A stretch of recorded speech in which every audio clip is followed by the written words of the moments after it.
খালেদা জিয়া বন্দী রইলেন দুইটা শিশু বাচ্চা নিয়ে, উনারে পাকিস্তানের দালাল বলেন। আর পতিত স্বৈরাচারের প্রধানমন্ত্রী শেখ হাসিনা ভাতা পাইছে, পাকিস্তান সেনাবাহিনী নিরাপত্তায় থাকছে। তার ছেলে জন্ম হয়েছে সিএমএইচে 71 সালে যুদ্ধের সময়। তার নানি অসুস্থ হয়েছিল, হেলিকপ্টার দিয়ে টুঙ্গিপাড়া থেকে সিএমএইচে ট্রিটমেন্ট করে নিরাপদে ফেরত দিছে। আমরা যারা রাষ্ট্র ক্ষমতায় যখনই গেছি, আজিজ ভাই যেটা বললো, সবসময় যেই জিনিসগুলি ফান্ডামেন্টাল জাতি গঠনে আমরা এইগুলিকে অ্যাভয়েড করছি। যেমন মাওলানা ভাসানী একজন আজন্ম যোদ্ধা, তার কণ্টকময় জীবন। আমরা তো পাকিস্তান যখন ভাগ হলো উনি তখন 67 ইয়ার্স ওল্ড, 67 বছর বয়স। আমরা এই জেনারেশন তার পরের ইতিহাসটুকু জানি, তার আগেরটা জানি না। সারা জীবন স্ট্রাগল করছে। এই পাঠ্যপুস্তকে অল্প একটু জায়গা ছিল ওনার জন্য, অল্প একটু।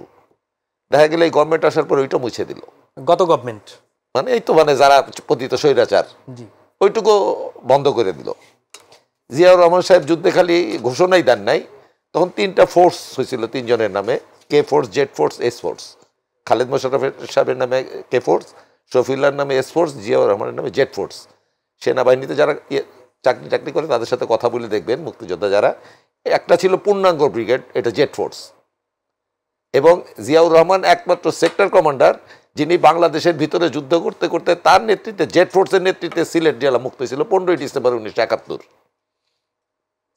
শেখ মুজিবুর রহমান সাহেব যখন পদক দিতে গেলেন বীরত্বের জন্য, দেখা গেল যে জেড ফোর্সের সোলজার অফিসাররা সবচেয়ে বেশি পদক পাইলেন এবং শাহাদাত বরণকারীও সবচেয়ে বেশি জেড ফোর্সের, শতাধিক।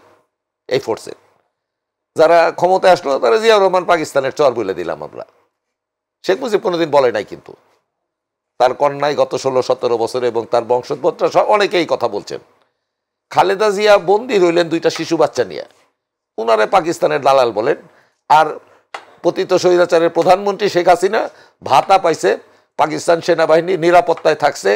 তার ছেলে জন্ম হয়েছে সিএমএইচে 71 সালে যুদ্ধের সময়।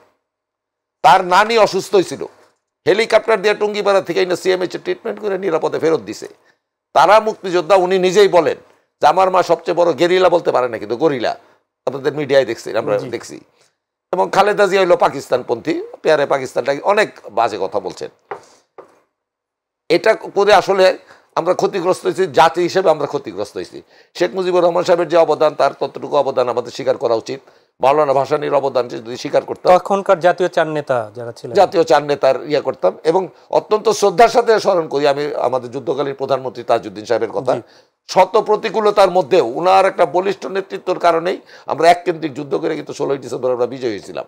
কিন্তু এই কোনো মূল্যায় ইতিহাসে কোনো জায়গায় তার নাম নাই। আজকে 4 নেতাই নাই, হারাই গেছে। ওই আজিজ ভাই যে বললো এক নেতা, একজনই সবকিছু করছে, যিনি যুদ্ধক্ষেত্রেই অনুপস্থিত। ইভেন আমাদের যে 4 নেতা, 4 খলিফা বলতো মানুষ তখন, তাদের দুজনে, তাদেরও কোনো অবদান নাই। ইশতেহার পাঠ করলো, পতাকা উঠালো, আন্দোলনের নেতৃত্ব দিল, তাদেরও কোনো জায়গায় কারো নাম নাই। তো এই যে ইতিহাস বিকৃতি গত 16-17 বছর মুক্তিযুদ্ধের ইতিহাসের নামে যা করা হইলো, আসলে এটা আমাদের জাতির জন্য একটা বিরাট ক্ষতি। কিন্তু ইতিহাস তো ক্ষমা করেনি তাদের। ইতিহাস ক্ষমা করে না, ইতিহাস তার নিজের গতিতেই সত্যটাই প্রকাশিত হয়। এত কিছু বলার পরেও বলেন জিয়াউর রহমান মাত্র 3.5 বছর ছিলেন রাষ্ট্র ক্ষমতায়। তলাবিহীন ঝুরি আমরা বাংলাদেশে কিসিঞ্জার তখন বলে গেছিল। উনার মাত্র 3.5 বছরে উনি বাংলাদেশকে অর্থনৈতিক একটা ভিত্তির উপর দাঁড়া করাইছিলেন। তাই না, সারা বিশ্বে উনি একজন আলোচিত স্পোক্সম্যান হিসেবে প্রতিষ্ঠিত হয়েছিলেন। ইরান যুদ্ধে দেখেন আল কুদসের সদস্য হিসাবে তাকে মধ্যস্থতা করতে পাঠানো হয়।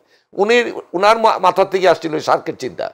আজকে বাংলাদেশের যে অর্থনৈতিক ভিত্তি, শক্তিশালী ভিত্তি, দুইটা ফরেন রেমিটেন্স এবং গার্মেন্টস, দুইটাই উনি তৈরি করছেন।